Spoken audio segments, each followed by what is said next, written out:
Ya, nah kembali bersama kami dalam editorial sepekan dan saat ini kita sudah terhubung dengan Pak Syarif Hasan ya, Wakil Ketua Umum Partai Demokrat. Halo, selamat malam Pak Syarif Hasan. Iya, selamat malam. Iya, di studio ada Pak Kodari juga Pak Eko Sulistyo ini. Iya. Ya, Pak Syarif, sebelum pertemuan ini apa ada semacam prakondisi begitu ya Pak ya, sebelum pertemuan Megawati dan SBY ini Pak? Iya, yang penting kita sikapi bukan menyangkut masalah prakondisi, tetapi yang penting semangatnya kalau tokoh-tokoh dan pemimpin bangsa itu bertemu tentu sangat diharapkan oleh rakyatnya.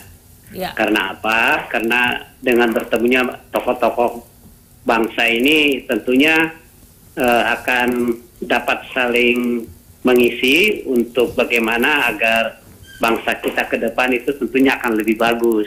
Baik, sudah pasti itu ya Pak ya? Sudah pasti orang banyak mengapresiasi juga Pak Syarif Hasan. Tapi orang pengen tahu ini Pak Syarif Hasan, mengapa baru 13 tahun baru sekarang begitu loh Pak? Apa tahun lalu aja belum mau datang Pak SBY-nya? Ya, itu mungkin karena timingnya mungkin ya, karena sebagai tokoh bangsa yang sekaliber Pak SBY dan dengan Ibu Megawati yang begitu juga banyak agendanya, tentunya ini kan menyangkut masalah kegiatan masing-masing. Tetapi semangatnya tentunya khususnya dari Pak SBY itu ingin selalu berkomunikasi dengan setiap tokoh-tokoh bangsa. Apa ada hubungannya nih Pak dengan AHY yang mulai terjun di politik tahun ini? Saya pikir sesuatu hal yang berbeda ya.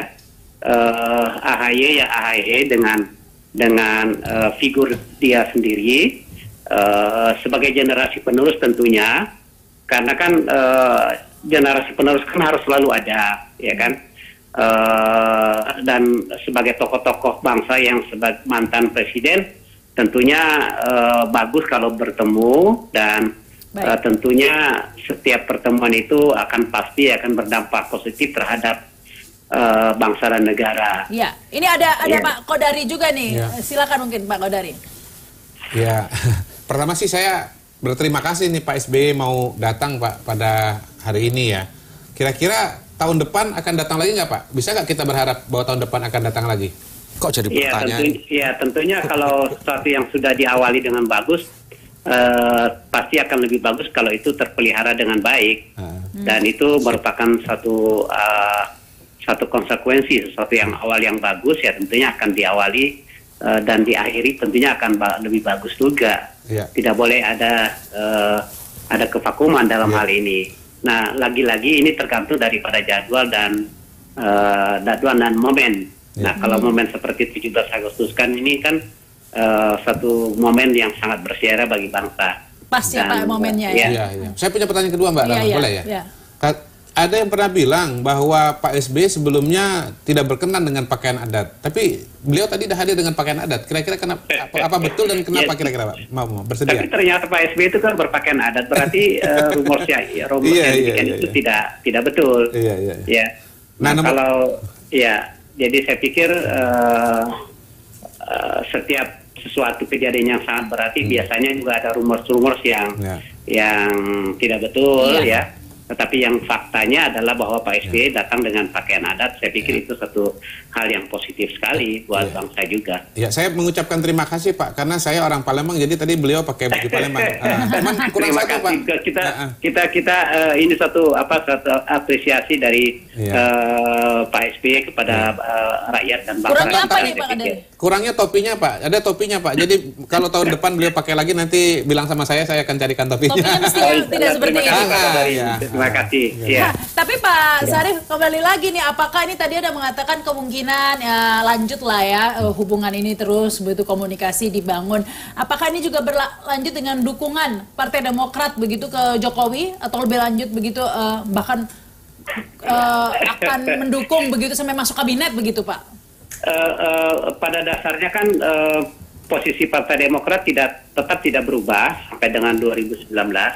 Kita mendukung kepada pemerintahan Jokowi ini sepanjang kebijakannya itu betul-betul sesuai dengan ekspektasi daripada rakyat, dan menurut penilaian Partai Demokrat itu adalah betul-betul bagus dan demi orientasinya untuk kepentingan rakyat. dan kami punya pengalaman di dalam menilai suatu program apakah itu berpihak kepada rakyat atau tidak. Jadi sekali lagi kami mendukung. Nah, apabila kami melihat program itu tidak berpihak kepada rakyat, tentunya kami berkewajiban memberikan masukan kepada pemerintah, memberikan masukan yang konstruktif. Seandainya AHY ditawarin kabinet, bersedia tidak Pak ya? Saya pikir itu hal yang berbeda. Dan menurut kami kembali lagi kepada Pak AHY pribadi, karena kan itu yang mengangkatkan presiden. Tetapi menurut kami biarkanlah kami di 5 tahun ini sebagai partai penyeimbang ya, dan tetap mendukung pemerintahan ini kalau baik, dan kalau memang tidak sesuai dengan ekspektasi rakyat ya kami memberikan masukan apa yang seharusnya dilakukan ya. Orang juga tanya juga kenapa 2 tahun terakhir ini kok tidak hadir ketika Jokowi sudah jadi presiden di peringatan kemerdekaan di istana, kok Pak SBY nggak hadir begitu? Kenapa itu Pak?